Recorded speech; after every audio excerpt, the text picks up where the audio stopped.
भारत और अमेरिका के बीच व्यापारिक संबंधों को मजबूत करने के लिए ताबड़तोड़ बातचीत चल रही है, जिसमें 14 से 17 जुलाई तक वॉशिंगटन में हुई 5वें दौर की बैठक शामिल है।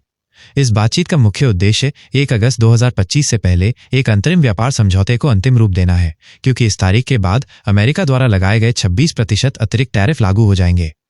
भारतीय दल का नेतृत्व वाणिज्य मंत्रालय के विशेष सचिव ने किया और बातचीत में कृषि, ऑटोमोबाइल और एसयूवी जैसे प्रमुख मुद्दों पर ध्यान केंद्रित किया गया। मुख्य वार्ता बिंदु और दोनों देशों की प्राथमिकताएं। भारत की मांगे। भारत चाहता है कि स्टील, एल्यूमीनियम और ऑटोमोबाइल पर अमेरिका द्वारा लगाए गए अतिरिक्त शुल्कों को हटाया जाए। इसके बदले में भारत ने विश्व व्यापार संगठन WTO के नियमों के तहत जवाबी शुल्क लगाने का अधिकार सुरक्षित रखा है। भारत अपने श्रम आधारित क्षेत्रों जैसे टेक्सटाइल, रत्न और आभूषण, चमड़ा, कपड़े, प्लास्टिक, रसायन, तिलहन, अंगूर और केले के लिए अमेरिकी बाजार में बेहतर पहुंच चाहता है। अमेरिका की मांगे। अमेरिका औद्योगिक सामान, इलेक्ट्रिक वाहन, शराब, पेट्रोकेमिकल, डेयरी, सब नट्स और जेनेटिकली मॉडिफाइड फसलों पर शुल्क में छूट की मांग कर रहा है। समझौते की स्थिति और चुनौतियां।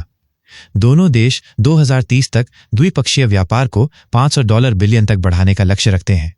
सितंबर-अक्टूबर तक एक अंतरिम व्यापार समझौते पर पहुंचने की उम्मीद है, जिसका प्राथमिक लक्ष्य टैरिफ से होने वाले नुकसान से बचना है। हालांकि कुछ संवेदनशील क्षेत्र अभी भी समझौते में बाधा बन रहे हैं। भारत ने डेयरी और कृषि जैसे क्षेत्रों पर रियायत देने से स्पष्ट रूप से इनकार कर दिया है।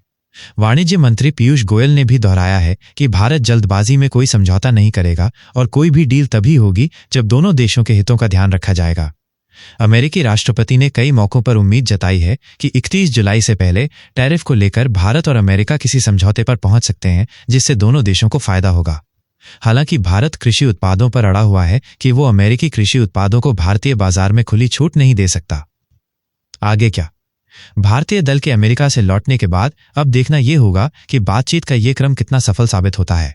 अंतरिम समझौता न केवल व्यापार बढ़ाएगा, बल्कि दोनों देशों के बीच आर्थिक साझेदारी को भी मजबूत करेगा।